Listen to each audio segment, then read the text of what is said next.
अच्छा जी, let's start the revision of the next topic, which is going to be variable scope, and we will also be discussing about the arrays. Scope of the variable जो है basically इसके दो meanings हैं कि एक variable जो है वो कहाँ देखा जा सकता है, यानी उसको आप कहाँ यूज़ कर सकते हैं अपने प्रोग्राम में, और उसका लाइफ टाइम क्या है, मेमोरी में कितनी देर तक एग्जिस्ट करता है। देखिए, जो स्कोप है इसका सबसे इम्पॉर्टेंट एस्पेक्ट जो है वो लाइफ टाइम है। उसकी विजिबिलिटी के लिए उसका अलाइव होना ज़रूरी है। लाइफ टाइम का मतलब ये है कि आपका वेरिएबल मेमोरी में एग्जिस्ट करता है, वो स्पैन, वो duration for which a variable exist in the memory. अगर वो वेरिएबल में मौजूद है तो वो यूजेबल होगा। प्रोग्राम के तमाम पार्ट्स में एक वेरिएबल यूजेबल नहीं होता। ज़रूरी नहीं कि वेरिएबल में एग्जिस्ट भी हो और आप उसको यूज़ भी एग्जिस्ट करते हो और आप उसको उस टाइम पे यूज़ भी कर सकते हो।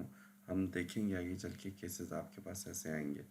Let's first go through the primary concepts and then we will explain this concepts using an example. देखिए, वेरिएबल मेमोरी में बनता तब है जहाँ पे आप इसे डिक्लेयर करते हैं। जैसे ही आप इसे डिक्लेयर कर लें, it's life time starts. A variable is created in the memory at the point of its declaration। यानी इसका जो लाइफ टाइम है, उसका स्पैन जो है, उसकी ड्यूरेशन जो है, वो कब शुरू होती है? जब इसको डिक्लेयर किया जाए। और वो ख़त्म कब होती है? जब इसका डिक्लेरेशन ब्लॉक ख़त्म हो जाए। जिस ब्लॉक के अंदर आपने इसे डिक्लेयर किया था, उस ब्लॉक के ख़ात्मे पर वो वेरिएबल ऑटोमेटिकली मेमोरी से रिमूव हो जाता है, डिस्ट्रॉय हो जाता है। अब विजिबिलिटी यानी आप उसे प्रोग्राम के किन हिस्सों में यूज़ कर सकते हैं। Parts of code where a variable can be used और इज़ विजिबल। ठीक है, वेरिएबल जो है सबसे बड़ी सिंपल बात, जिस ब्लॉक में इसे आपने डिक्लेयर किया है, ऑफ कोर्स इसकी डिक्लेरेशन के बाद उस ब्लॉक में आप इसे यूज़ कर सकते हैं, और इसके अलावा उसके तमाम इनर नेस्टेड ब्लॉक में वो वेरिएबल विजिबल होता है। एक कॉन्सेप्ट जो है स्कोप के साथ एसोसिएट किया जाता है, जिसे कहते हैं शेडोइंग। ये कब होता है? जब आपके दो ब्लॉक्स नेस्टेड हों, यानी एक ब्लॉक दूसरे के अंदर लिखा हो और दोनों ब्लॉक के अंदर डिक्लेयर किए गए वेरिएबल्स के नाम सेम हो, तो फिर आपके पास शेडोइंग का कॉन्सेप्ट आता है। शेडोइंग का कॉन्सेप्ट ये होता है कि जो आपका इनर ब्लॉक का वेरिएबल है, वो आउटर ब्लॉक के वेरिएबल को शेडो करता है। यानी जब आप इनर ब्लॉक में इस वेरिएबल को एक्सेस करेंगे तो वो हमेशा इनर ब्लॉक वाला वेरिएबल की वैल्यू ही शो करेगा।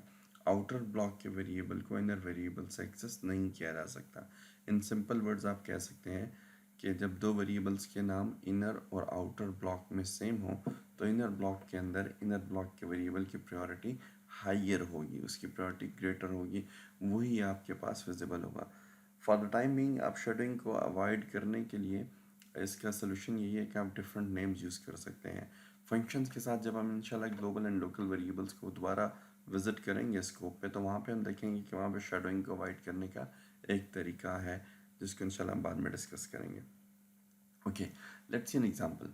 ये आपके पास एक हाइपोथेटिकल इमेज है रैम की, और ये आपका टॉप पे जो ग्रीन कलर के जो आपको ब्रैकेट्स, जो ओपनिंग कर्ली ब्रैकेट नज़र आ रही है, this is the start of the block. Start of the block के बाद देखें इंट x इक्वल्स 1। जैसे ही आपने वेरिएबल को डिक्लेयर किया, तो वो वेरिएबल का लाइफ स्पैन यानी इसका लाइफ टाइम शुरू हो गया, वो रैम में मेमोरी में क्रिएट कर दिया गया, और x को वैल्यू असाइन कर देगी 1। सी आउट x, अब हम एक्सप्लेनेशन क्यों देखेंगे कि इसको हम कैसे यूज़ कर सकते हैं। चूँकि वेरिएबल डिक्लेयर हो गया, तो हमने ये कहा कि डिक्लेरेशन के साथ उसका लाइफ टाइम शुरू हो गया। इसका लाइफ टाइम कब तक रहेगा? जब तक आपके पास ये ग्रीन वाला ब्लॉक जो है ख़त्म नहीं होगा, यानी इस ब्लॉक की क्लोजिंग कर्ली ब्रैकेट जब तक नहीं प्रोसेसर को मिलेगी, तब तक ये वेरिएबल आपका मेमोरी में मौजूद रहेगा, और तब तक आप इस वेरिएबल को यूज़ कर सकते हैं। जैसे भी हमने इसे यूज़ किया, एक्स की वैल्यू को डिस्प्ले किया, एक्स की वैल्यू 1 प्रिंट हो जाएगी। अच्छा, अब इसके अंदर एक नया ब्लॉक हमने शुरू कर दिया ब्लैक कलर का। To differentiate the two blocks मैंने कलर्स डिफरेंट यूज़ किए हैं। ये जो इनर ब्लॉक है, जो ओपनिंग कर्ली ब्रैकेट से शुरू हुआ है, अभी हमने पढ़ा कि एक वेरिएबल जब डिक्लेयर होता है तो वह मेमोरी में बन जाता है, उसका लाइफ टाइम स्टार्ट हो जाता है, और आप उसे यूज़ कर सकते हैं in its declaration block and in its inner nested blocks. यहाँ पे आप एक्स की वैल्यू दोबारा प्रिंट करेंगे तो आपके पास एक्स की वैल्यू 1 ही आएगी। अब देखिए, इनर ब्लॉक के अंदर दो वेरिएबल्स हमने दोबारा बनाए। One is with the name of x, having the value of 2, जैसे आपने डिक्लेयर किया उनका लाइफ टाइम स्टार्ट हो गया और वो मेमोरी में बन गया. Second one is the value variable named Y with the value of 3. Y के केस में तो कोई इशूज़ नहीं है, लेकिन एक्स के केस में आप देख रहे हैं इन दो वेरिएबल्स के नाम सेम है, यानी दो डिफरेंट ब्लॉक्स में वेरिएबल्स के नाम सेम हो सकते हैं. यहाँ पे ये ग्रीन ब्लॉक एक अलग ब्लॉक है और ये ब्लैक ब्लॉक एक अलग ब्लॉक है. अगर ये ब्लॉक नेस्टेड भी हो तो तब भी वेरिएबल्स के नाम सेम होंगे, आपको कंपाइलर एरर नहीं देगा, आप ऐसा कर सकते हैं. लेकिन इसमें आपको मैंने जैसे अर्ज़ की कि there will be an issue of shadowing. अब शेडोइंग शुरू हो जाएगी क्योंकि अब दो वेरिएबल्स के नाम सेम हो गए. जब आप y की वैल्यू प्रिंट करेंगे तो y तो आप रैम में देख सकते हैं कि y की वैल्यू 3 है. काइंडली मेरे कर्सर को भी साथ साथ फॉलो कीजिएगा ताकि आपका कॉन्सेप्ट समझने में आसानी हो. y की वैल्यू आप देख रहे हैं 3 प्रिंट हुई, लेकिन x की वैल्यू क्या प्रिंट होगी? आपके पास रैम में दो एक्सेस पड़े हुए हैं, one with the value of 2 जो कि इनर ब्लॉक का है and one access has the value of 1 जो कि आउटर ब्लॉक का है. तो शेडोइंग क्या की वजह से अब इनर ब्लॉक का वेरिएबल जो है यहाँ पर आउटर ब्लॉक के वेरिएबल को शेडो कर देगा, इसकी प्रायोरिटी ग्रेटर होगी, इनर ब्लॉक की वैल्यू आपको मिलेगी विच इज़ 2. अगर इस केस में आप एक्स की वैल्यू प्रिंट करेंगे तो आपको 2 मिलेगा, आपको 1 नहीं मिलेगा क्योंकि you are inside the inner block. ठीक है जी, लेट्स कैरी ऑन.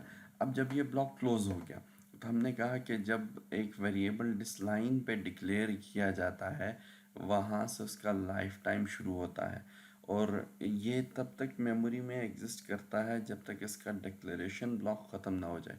यहाँ पे इसका डिक्लेरेशन ब्लॉक क्लोज हो रहा है तो इसके क्लोजर पर मेमोरी से x और y ये दोनों वेरिएबल्स इरेज किए जाएंगे, x having the value of 2, y having the value of 3.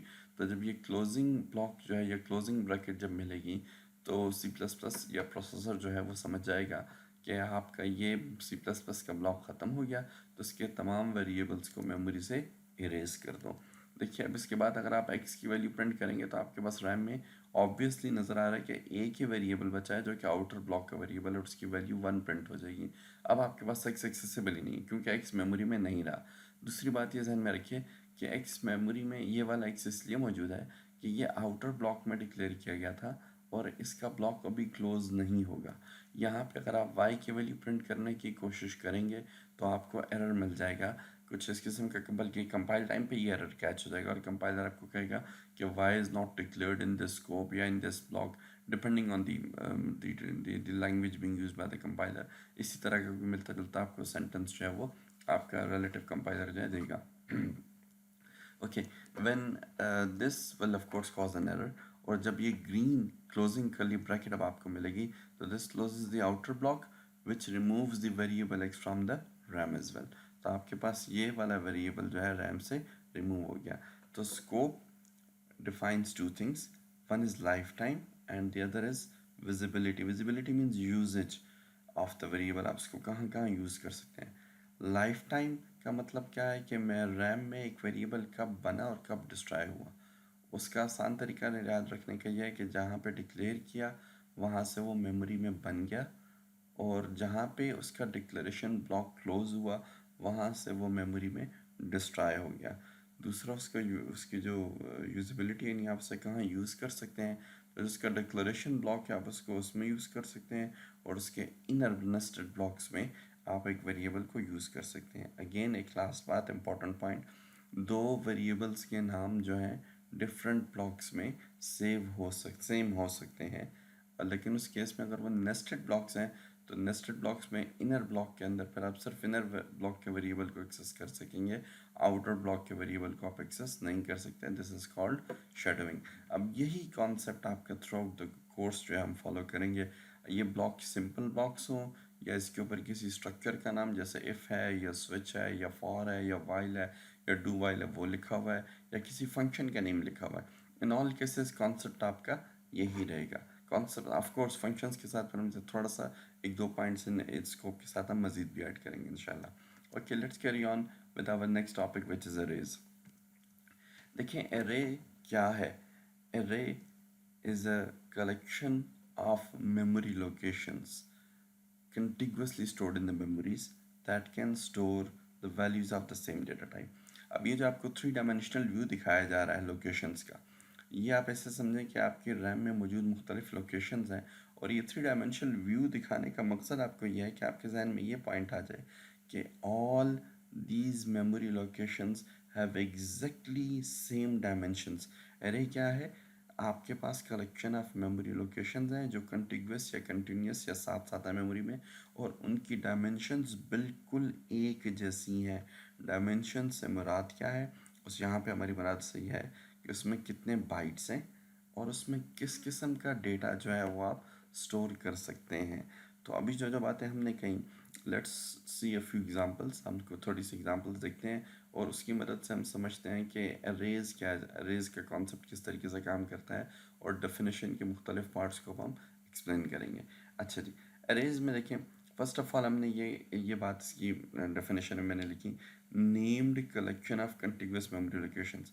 आपके पास साथ साथ पड़ी मेमोरी लोकेशंस हैं और आप उसको कोई नाम दे दें। फॉर एग्जांपल ये आपके पास 1 2 3 4 चार मेमोरी लोकेशंस हैं, ये साथ साथ हैं, और आपने चार मेमोरी लोकेशंस को मिलाकर एक नाम दे दिया ए। नेमिंग रूल्स वही होंगे जो वेरिएबल को देते हुए हमने नेमिंग रूल्स पढ़े थे, वही रूल्स यहाँ पर भी अप्लाई होंगे। अच्छा जी, उसके बाद हर लोकेशन को अपना एक नंबर दिया जाता है, और सी प्लस प्लस में ट्रेडिशनल अरेज में आपके पास the numbering always starts from zero. ठीक है जी, आपके पास इट गोज, देखें चार लोकेशन है तो of course numbering will go from zero up to three. First location will always be numbered zero, second one, third two, and the fourth one third, so on and so on. इसी तरह अगर आपके पास 100 locations कह रहे हैं तो numbering will go from 0 to 99, so on and so on. ठीक है नहीं, जो भी एग्जांपल हो याद रखें हमेशा अरे की स्टार्टिंग लोकेशन ज़ीरो होगी। अच्छा, ये हो गया दूसरा हिस्सा। अब तीसरे हिस्से पे आते हैं। Each location can hold a value of same data type. मैंने आपसे कहा था डायमेंशन सेम है। डायमेंशंस का एक मकसद ये भी था आपको बताना कि हर लोकेशन में जो वैल्यू आएगी वो सेम डेटा टाइप की। फॉर एग्जांपल अगर पहली लोकेशन में आपने इंटीजर स्टोर किया है तो हर लोकेशन में आपके पास इंटीजर वैल्यू आएगी। और डायमेंशन का जो आपका दिखाने का मकसद था वो ये बताना था कि इंटीजर भी आपके पास देखिए, अगर शॉर्ट इंटीजर है तो short integer will take 2 bytes in memory. It means every location will be of 2 bytes. अगर आपके पास नॉर्मल इंटीजर है या लॉन्ग इंटीजर है तो आमतौर पर ज़्यादातर कंपाइलर्स इंटीजर या लॉन्ग इंटीजर को 4 बाइट्स देते हैं, तो हर लोकेशन आपके पास 4 बाइट्स की होगी। अगर आपके पास जो है लॉन्ग लॉन्ग इंटीजर है, 8 बाइट्स हैं, तो इट मीन्स हर लोकेशन जो है आपके पास 8 बाइट्स की होगी, और हर लोकेशन में स्टोर डेटा आपके पास इंटीजर है। इसी तरह अगर आपने इंटीजर की जगह बजाय आपने वहाँ पे कोई रियल नंबर स्टोर किए हैं तो ये तमाम रियल नंबर्स की data type again once again याद रखें वो सेम होगी। आप ऐसा नहीं कर सकते कि एक लोकेशन में आपने रियल वैल्यू स्टोर कर दी, एक में आपने इंटीजर स्टोर कर दिया, आप कहें कि इसकी डेटा टाइप इंटीजर होगी इसकी रियल होगी। नहीं, that is not allowed in C plus plus. तो हर लोकेशन में अगर आपने एक लोकेशन में फ्लोट रखा है 4 बाइट्स का, तो तमाम लोकेशन में आपके पास 4 बाइट्स के फ्लोट्स होंगे। अगर एक लोकेशन में आपने डबल रखा है रियल नंबर 8 बाइट्स का, तो तमाम लोकेशन में आपके पास डबल डेटा टाइप के 8 बाइट्स के ही नंबर होंगे। इसी तरह अगर आपने एक लोकेशन में करेक्टर स्टोर किया है तो तमाम लोकेशंस में आपके पास 1 1 बाइट के करेक्टर्स होंगे। आपको पता है ये characters are stored using ASCII code, but for the sake of ease of understanding मैं आस्की कोड्स के बजाय यहाँ पे सिंगल कोड्स में करेक्टर्स को शो कर रहा हूँ। तो quick recap, an array is what? An array is a collection of continuous memory locations. आपके पास continuous memory locations हैं जो साथ साथ हैं, जिनको आप मिला के एक नाम दे देते हैं। जैसे इस एग्जांपल में मैंने नाम दे दिया a, और हर लोकेशन को एक नंबर दिया जाता है जिसको उस लोकेशन का नंबर या इंडेक्स भी कहा जाता है। तो एरे में इंडेक्सेस या एरे के लोकेशन के नंबर्स हमेशा स्टार्ट होंगे ज़ीरो से। As in this case you can see the index number or the location number of the first location is 0, followed by 1, followed by 2, followed by 3, और हमेशा sequence में होंगी, आप इसमें कोई नंबर छोड़ नहीं सकते। ठीक हो गया जी, okay. Let's see a few examples, starting from the syntax of the array declaration.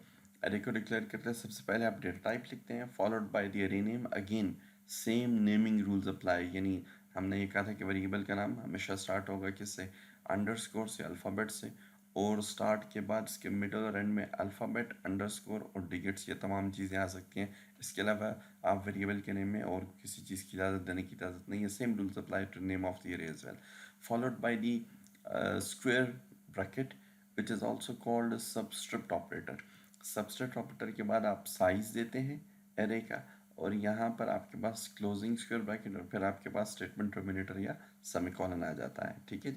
Let's example, for example आपने एक अरे बनाया, इसकी डेटा टाइप आपने लिखी इंटीजर, नाम आपने दिया ए, सबस्क्रिप्ट ऑपरेटर या स्क्वायर ब्रैकेट्स, और इसके अंदर आपके पास इसका साइज 4 है, इसका मतलब इसके अंदर 4 इंडेक्सेस हैं या 4 लोकेशंस हैं। तो आपके पास मेमोरी में 4 लोकेशंस को मिलाकर एक नाम दे दिया जाएगा a, starting from 0 going all the way up to 3, 0 से लेके 3 तक के लोकेशंस होंगी। और हर लोकेशन को जहन में रखिए कि आपके पास 4 बाइट्स दिए जाएंगे, बिकॉज इंटीजर आजकल के कंपाइलर्स में टेक्स 4 बाइट्स। तो आपके पास 4 bytes for location 0, 4 bytes for 1, 4 bytes for 2 and 4 bytes for 3। ये आपके पास अरे का total size in terms of bytes 16 bytes हो जाएगा, और इन टर्म्स ऑफ लोकेशन इसका साइज जो वो 4 लोकेशंस है या 4 इंडाइसिस है, 4 इंडेक्सेस हैं आपके अरे के अंदर। जैसे मैंने आपसे सर्च की, size in bytes 4 into 4 is how many? 16 bytes. Why 4 into 4? The first 4 shows the size of the data type and the second 4 shows the number of locations. आपके पास कितनी लोकेशंस हैं? 4। तो उस इन बाइट्स इसका साइज आ जाएगा आपके पास 16। Okay, एक और एग्जांपल देखते हैं अरे का। अब आपके पास हमने पढ़ा पिछली स्लाइड पर जो सिंटेक्स था वो क्या रहा? डेटा टाइप फॉलोड बाय अरे नेम, फिर स्क्वायर ब्रैकेट या सबस्क्रिप्ट ऑपरेटर इसे कहा जाता है। इस यहाँ पे आप साइज मेंशन करते हैं फॉलोड बाय स्टेटमेंट टर्मिनेटर। आपने फॉर एग्जांपल अरे बनाया डबल, उसकी डेटा टाइप है, उसका नाम बी है और इसके अंदर लोकेशन हैं 3।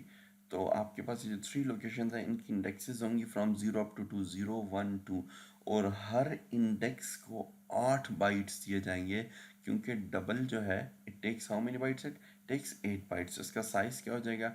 Size of the data type is 8 मल्टीप्लाइड बाई 3। 8 into 3 is equal to 24 bytes. जब मैं साइज की बात करता हूँ ना, तो देखें साइज में 2 बातें हैं। एक है size in bytes, in bytes से सरे का टोटल साइज है 24 बाइट्स, और दूसरा साइज इन लोकेशंस या इंडेक्सेस ऑफ अरे। तो लोकेशंस के पॉइंट ऑफ व्यू से, उस एतबार से इसका साइज 3 है। इसमें 3 लोकेशंस हैं या 3 इंडेक्सेस हैं, 0, 1 एंड 2। अच्छा जी, let's carry on. Let's see another example of the array declaration. Again, data type followed by array name followed by subscript operator. यहाँ पे आप साइज देते हैं, क्लोजिंग सबस्क्रिप्ट ऑपरेटर की स्क्वायर ब्रैकेट, और फिर आखिर में आपका स्टेटमेंट टर्मिनेटर। इन दोनों ब्रैकेट्स को मिला के सबस्क्रिप्ट ऑपरेटर भी कहा जाता है। हमने कैरे बना दिए 4C of size 4। Of course आपके पास 4 लोकेशंस का एरे बन गया, उसमें पहली लोकेशन का नंबर हमेशा 0 होगा। आप बीच में हमेशा सीक्वेंस में नंबरिंग देंगे, आप किसी भी लोकेशन के नंबर को छोड़ नहीं सकते, 0, 1, 2, 3। और इसका साइज इन बाइट्स आपके पास हो जाएगा 4 बाइट्स, क्योंकि कैरेक्टर आपको पता है कि मेमोरी में 1 बाइट लेता है। तो हर लोकेशन के लिए जब आप एक एक बाइट दे देंगे तो 1 into 4 will give you 4 bytes. Another example जी। ओके, अब हम बात करते हैं थोड़ा सा एरे के साइज के ऊपर। हमने ये कहा कि एरे का साइज अभी तक जो हम कैलकुलेट कर रहे थे ना, size of data type multiplied by number of locations, ये एग्जांपल हमने पिछले स्लाइड्स पर देखी। फॉर एग्जांपल आपके पास एक एरे है, उसका नाम है नंबर, उसकी डेटा टाइप है लॉन्ग लॉन्ग इंट, और इसके अंदर आपके पास 6 लोकेशंस या 6 इंडेक्सेस हैं। यानी लोकेशंस के नंबर स्टार्ट होंगे 0 all the way up to 5, 0, 1, 2, 3, 4, 5, 0 मिला के आप काउंट करें तो 6 लोकेशन बनती हैं। तो इसका साइज आप कैसे कैलकुलेट करेंगे? Size of the data type long long int memory में 8 बाइट्स लेता है, multiplied by number of location which is 6। तो अरे का साइज इन बाइट्स जो है वो आपके पास आ जाएगा 48 बाइट्स, और इन टर्म्स ऑफ लोकेशन ये आपके पास है 6 लोकेशंस, ठीक है जी। अच्छा, अब हमने एरे के एक सिंगल एलिमेंट को हम कैसे एक्सेस करते हैं। आप एरे का नेम लिखें, आप सबस्क्रिप्ट ऑपरेटर या ओपनिंग स्क्वायर ब्रैकेट डालें, जिस एक लोकेशन को आप जिस एक एलिमेंट को एक्सेस करना चाहते हैं। अगर एरे के अंदर फॉर एग्जांपल 100 लोकेशंस हैं या 100 एलिमेंट्स हैं, तो उनमें से जिस एक एलिमेंट को, एक हिस्से को आपने एक्सेस करना है, उस लोकेशन का नंबर यहाँ पे लिखिए फॉलोड बाय स्क्वायर ब्रैकेट। अब आपने एक्सेस किसी के लिए करना है, आपने उसके साथ कोई ऑपरेशन परफॉर्म करना है, मैथमेटिकल या कोई भी आपने उसके ऊपर लॉजिकल या किसी किस्म का ऑपरेशन परफॉर्म करना है। आमतौर पर जब आप ऑपरेशंस परफॉर्म करते हैं, एलिमेंट को एक्सेस करते हैं, वो सबसे पहला एलिमेंट जो था उसके असाइनमेंट का ही हमने किया। वेरिएबल पे भी हमने सबसे पहले असाइनमेंट स्टोरेज ही की है। तो हम उसके अंदर अगर हम असाइनमेंट करना चाहते हैं तो असाइनमेंट ऑपरेटर हमने यूज़ किया, इक्वल सिंगल इक्वल, आपको पता है C++ में कॉल्ड असाइनमेंट ऑपरेटर, जो कि वेरी वैल्यू को स्टोर करने के लिए यूज होता है। इक्वल के बाद आप यहाँ पे वैल्यू और ऑफ कोर्स पर स्टेटमेंट टर्मिनेटर प्रोवाइड करेंगे। Let's see an example of this. आपके पास लेट्स सपोज एक एरे है मेमोरी में with the name of a having 4 location starting from 0 going all the way up to 3। ये जो 4 लोकेशंस हैं, अगर आपने इसकी पहली लोकेशन को एक्सेस करना है तो देखिए सिंटेक्स को फॉलो कीजिए। एरे नेम ए स्क्वायर ब्रैकेट्स लोकेशन, पहली लोकेशन को आपने एक्सेस करना है तो उसका नंबर दे दिया 0 स्क्वायर ब्रैकेट इक्वल टू और उसके बाद जो भी वैल्यू आपने उसमें स्टोर करनी है। तो जब ये लाइन एग्जीक्यूट होगी तो 30 एरे ए की लोकेशन नंबर 0 या इंडेक्स नंबर 0 पे स्टोर हो जाएगा। इसी तरह जब ये लाइन एग्जीक्यूट होगी तो आपके पास 40 लोकेशन नंबर 1 पे स्टोर होगा। ये लाइन एग्जीक्यूट होगी तो आपके पास जो 50 है वो लोकेशन नंबर 2 पे स्टोर हो जाएगा। अगर आपने थर्ड को स्टोर करना है तो अभी आपने गेस कर लिया होगा कि आप लिखेंगे ए ऑफ 3 ऐसे पढ़ते हैं। ठीक है जी, ए ऑफ 3 यानी ए की थर्ड लोकेशन या थर्ड इंडेक्स पे जाके 55 स्टोर कर दो। इस लाइन के एग्जीक्यूशन से आपके पास 55 जो डेवलप हो जाएगा। ठीक है जी, स्टोर हो जाएगा, सॉरी असाइन कर दिया जाएगा। अगर आपने किसी इसको डिस्प्ले करना है तो वही तरीका है, array name followed by the index that you want to display। Cout a of 2, a की सेकंड लोकेशन पे पड़ी वैल्यू को डिस्प्ले कर दो विच इज़ 50, या सेकंड इंडेक्स की, मैं इंडेक्स और लोकेशन बार बार रिपीट कर रहा हूँ ताकि आपके जहन में ये बातें बैठ जाएं। इसी तरह ए ऑफ 0 क्या प्रिंट कर देगा, ए की 0 इंडेक्स पे 30 पड़ा हुआ है वो 30 डिस्प्ले हो जाएगा।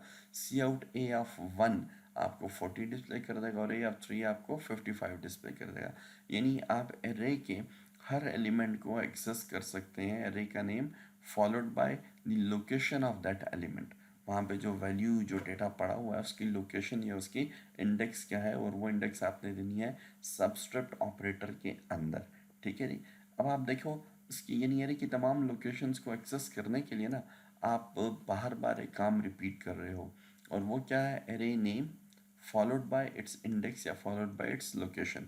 तो जब आप कोई काम रिपीट कर रहे होते हैं तो उसके लिए एक आइडियल तरीका होता है आप लूप्स यूज़ कीजिए, बजाय कि आप बार बार उस लोकेशन को लिखें, बार बार उसका वैल्यू को रिपीट करें। ये 4 लोकेशंस के केस में तो काम किया जा सकता है, लेकिन अगर आप कह रहे हैं लेट्स सपोज 1000 या 2000 लोकेशंस हैं तो 2000 बार जो है इस स्टेटमेंट को रिपीट करना मुश्किल हो जाएगा। इसलिए हम एक एग्जांपल लेते हैं और लेट्स इनिशियलाइज एन अरे या let's access the elements of an array using the loop. ठीक, हमने अरे, आपको पता है फॉर लूप का पहला पार्ट इनिशियलाइजेशन होता है, और चूंकि अरे की लोकेशंस हमेशा स्टार्ट होती हैं 0 से, तो हम यहाँ पे आई को इनिशियलाइज कर रहे हैं 0 से। आई यहाँ पर मैं यूज़ करूँगा as an index into array a, यानी एरे ए की हर लोकेशन को इंडेक्स करने के लिए, एक्सेस करने के लिए आई का इस्तेमाल होगा, और उसकी पहली लोकेशन 0 है तो इसीलिए हमने आई को इनिशियलाइज कर दिया 0 से। तो यहाँ पे जब ये स्टेटमेंट चलेगी तो आई आपका इनिशियलाइज हो जाएगा 0 से। उसके बाद आपको पता है कंडीशन टेस्ट होती है। कंडीशन देखिए मैंने क्या लिखी, आई इज़ लेस देन 3। मुझे पता है अरे के अंदर 3 लोकेशंस हैं starting from 0 going all the way up to 2। Third location मेरे मेरे में शामिल नहीं है तो थर्ड को मैंने एक्सेस नहीं किया। मैंने कहा 0 1 और 2 तक, इन 3 से लेस तक मुझे जाना है, चेक करना है। अब मैंने क्या कर रहा हूँ, मैं कह रहा हूँ सी इन ए एफ आई, ये रन टाइम पे आप अपने अरे को इनिशियलाइज कर रहे हैं। तो रन टाइम पे अरे को कैसे इनिशियलाइज करेंगे, सी इन ए ऑफ आई। अब देखिए आई की वैल्यू 0 है तो जब ये स्टेटमेंट रन होगी तो आपको पता है सीन स्टेटमेंट रन होती है तो आपका इनपुट जो प्रोग्राम की एग्जीक्यूशन रुक जाती है और कंसोल पर आपका कर्सर ब्लिंक करता है। It waits for input from the user. तो ये बेसिकली बाई की वैल्यू 0 है तो यूज़र जो भी वैल्यू देकर एंटर प्रेस करेगा वो एरे ए की आईएथ लोकेशन, और करंटली आई पॉइंट कर रहा है 0 को, यानी ए की 0 लोकेशन पे जाके स्टोर हो जाएगी। फॉर एग्जांपल यूज़र ने 30 स्क्रीन पर प्रेस किया और कीबोर्ड पे एंटर प्रेस किया तो आपका 30 जो है लोकेशन ए ऑफ 0 पे स्टोर होगा।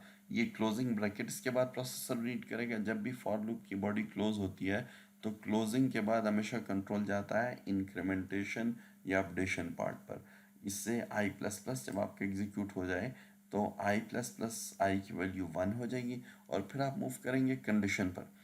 1 is less than 3, the condition is still true. अब आप सेकेंड लोकेशन पे आ गए हो तो ये इसकी बॉडी में आएगा और कहेगा सी इन ए ऑफ आई, ए की आईएथ लोकेशन को एक्सेस करो। अब ये जब स्टेटमेंट रन होगी तो इस स्टेटमेंट के रन होने की वजह से हम ए की आईएथ लोकेशन, आई की वैल्यू 1 है, तो अब जो यूज़र जो भी इनपुट देगा वो ए की फर्स्ट लोकेशन पे जाके स्टोर होगा। तो इस केस में फॉर एग्जांपल यूज़र ने 40 लिखा और कीबोर्ड से एंटर प्रेस किया तो 40 आपका चला जाएगा इसकी फर्स्ट लोकेशन पे। अब दोबारा जब ये स्टेटमेंट रन होगी आई प्लस प्लस, तो आई प्लस प्लस से क्या होगा, आई प्लस प्लस से आपके पास y की वैल्यू इंक्रीमेंट हो जाएगी फ्रॉम 1 to 2। और उसके बाद आप दोबारा किस पर आएंगे, आप आएंगे कंडीशन पे।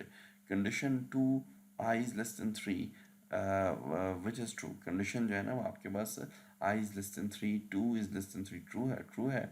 और जब कंडीशन ट्रू तो आप बॉडी में आते हैं। अब आपने यूज़र से इनपुट लेना है और इनपुट के लिए सी इन ए ऑफ आई, ए की सेकंड लोकेशन पे वैल्यू को स्टोर कर दो। आई की वैल्यू 2 है, तो अब यूज़र जो भी इनपुट देगा वो ए की सेकंड लोकेशन पर जाकर स्टोर होगी। लेट सपोज यूज़र ने 50 लिखकर एंटर प्रेस किया, तो आपके पास जो है स्टेटमेंट से रन होने से इसमें आपके पास 50 आ जाएगा। अब जब इंक्रीमेंट होगा आपके पास आई प्लस प्लस से, तो वैल्यू हो जाएगी 3, और 3 is less than 3 condition is false. Condition false होगी तो आप लूप से एग्जिट हो जाएंगे।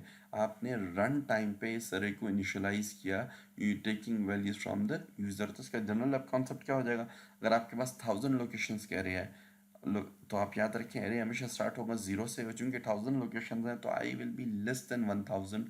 आपकी लास्ट लोकेशन होगी 999, और इस एक स्टेटमेंट सी ने एफ आई की मदद से आप 1000 लोकेशंस को रन टाइम पे इनिशियलाइज कर सकते हैं by taking values from the user. ठीक है जी। जब भी मैंने आपसे बात की 3 is less than 3 condition false, तो आपके पास ये लूप एग्जिट हो गया। ओके जी, लेट्स कैरी ऑन। अब लेट्स सपोज आपने एक अरे बनाया है और again I am taking 3 locations, उसके अंदर आपके पास 0 1 2 है। ये हमने पिछले स्लाइड पे अभी पढ़ा, ये वाला लूप जिसकी मदद से आप रन टाइम पे अरे को इनिशियलाइज करते हो। तो हमने इसके अंदर 3 वैल्यू स्टोर कर दी, 40 50 एंड 30। अच्छा जी, अब हम एक लॉजिक यूज़ करते हैं। लेट सपोज आपने इस अरे के अंदर जो है स्मॉलेस्ट नंबर को फाइंड करना है, तो अरे के अंदर स्मॉलेस्ट नंबर को आप कैसे फाइंड करेंगे, उसके लिए कई तरीके हैं। लेकिन हमारा लॉजिक क्या है कि हम लेट्स सपोज एक वेरिएबल बनाते हैं with the name of smallest, और इस स्मॉलेस्ट नंबर के अंदर हम एरे के फर्स्ट एलिमेंट को यानी ए ऑफ 0 को स्टोर करेंगे। तो इस लाइन के चलने पर क्या होगा कि आपके रैम में स्मॉलेस्ट वेरिएबल बनेगा और उसमें 40 की वैल्यू स्टोर हो जाएगी। ए ऑफ 0 पे जो वैल्यू पड़ी है उसको उठाओ विच इज़ 40, और उसको स्टोर कर दो स्मॉलेस्ट वेरिएबल में which is a 4 bytes integer. Smallest के अंदर आपके पास आ जाएगा 40। अब हमने लॉजिक ये बनाना है कि हम इस स्मॉलेस्ट नंबर को एरे की रिमेनिंग लोकेशंस के साथ कंपेयर करेंगे। रिमेनिंग लोकेशंस यानी 0 तो आपने एक्सेस कर ली ना, उसको आपने सपोज कर दिया कि वो सबसे छोटा नंबर है। तो रिमेनिंग लोकेशंस क्या होंगी आपकी, 1 से लेकर up to the last location, चाहे वो 1000 है 500 जहाँ तक भी। और हर लोकेशन को आप कंपेयर करेंगे अपने स्मॉलेस्ट नंबर से। अगर एरे में स्मॉलेस्ट से छोटा नंबर मिल गया तो आप उसको स्मॉलेस्ट कंसिडर करके स्मॉलेस्ट में डाल देंगे। ठीक है जी। इस तरह जब आप जो है आपका लूप एंड होगा तो आपको at the end of the loop smallest value मिल जाएगी। Let's see this through logic. हम अपना फॉर लूप स्टार्ट करते हैं। आप देख रहे हो कि इस दफ़ा मैंने फॉर लूप स्टार्ट किया 1 से, क्योंकि मैंने आपसे कहा हम रिमेनिंग लोकेशंस को टेस्ट करेंगे। 0 को तो आपने सपोज कर दिया कि वो आपका स्मॉलेस्ट नंबर है। अब आपने स्टार्ट कहाँ से किया, 1 से।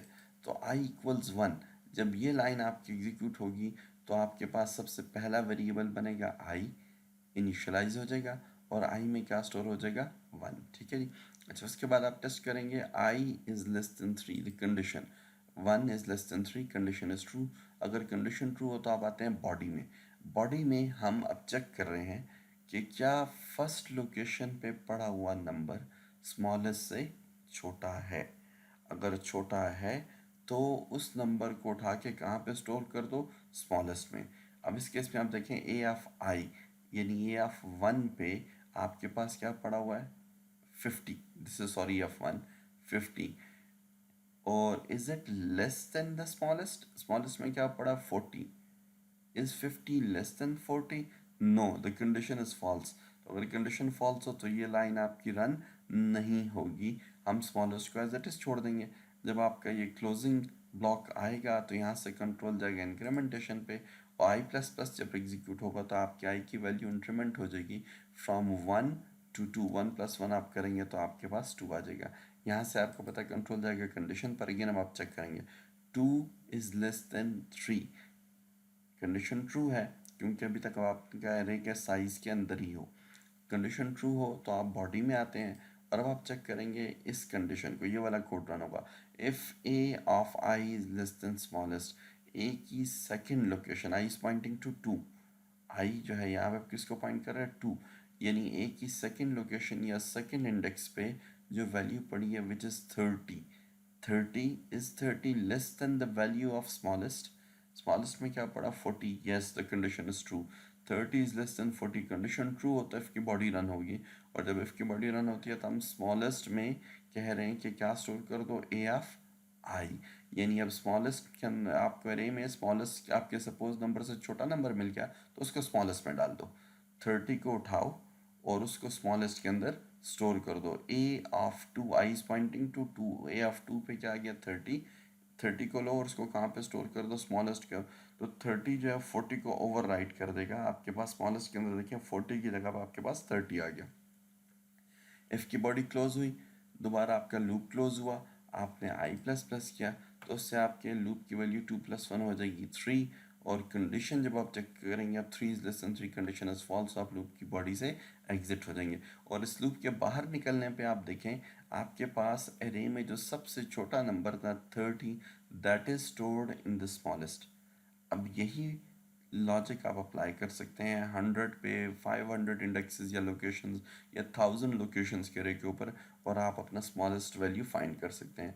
तो लूप से बाहर निकलने के बाद आउटसाइड द लूप आप सिंपली स्मॉलेस्ट वेरिएबल की वैल्यू प्रिंट कर दें which will be carrying the smallest value in your array, जो आपके एरे में सबसे छोटी वैल्यू कैरी कर रहा होगा।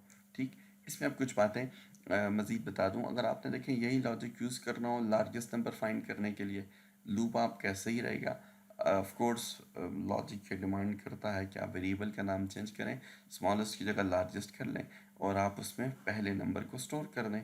अब आपने अगर कंपैरिजन करना हो तो फिर आप कहेंगे कि भाई अगर ए ऑफ वाई पे बड़ी वैल्यू लार्जेस्ट से ग्रेटर हो, आपकी कंडीशन रिवर्स हो जाएगी, और इसी तो उसको एफ आई को उठाओ लार्जेस्ट में स्टोर कर दो। ये छोटी सी ट्विकिंग करके आप इसी लॉजिक को यूज़ कर सकते हैं तो find the largest value in the array as well.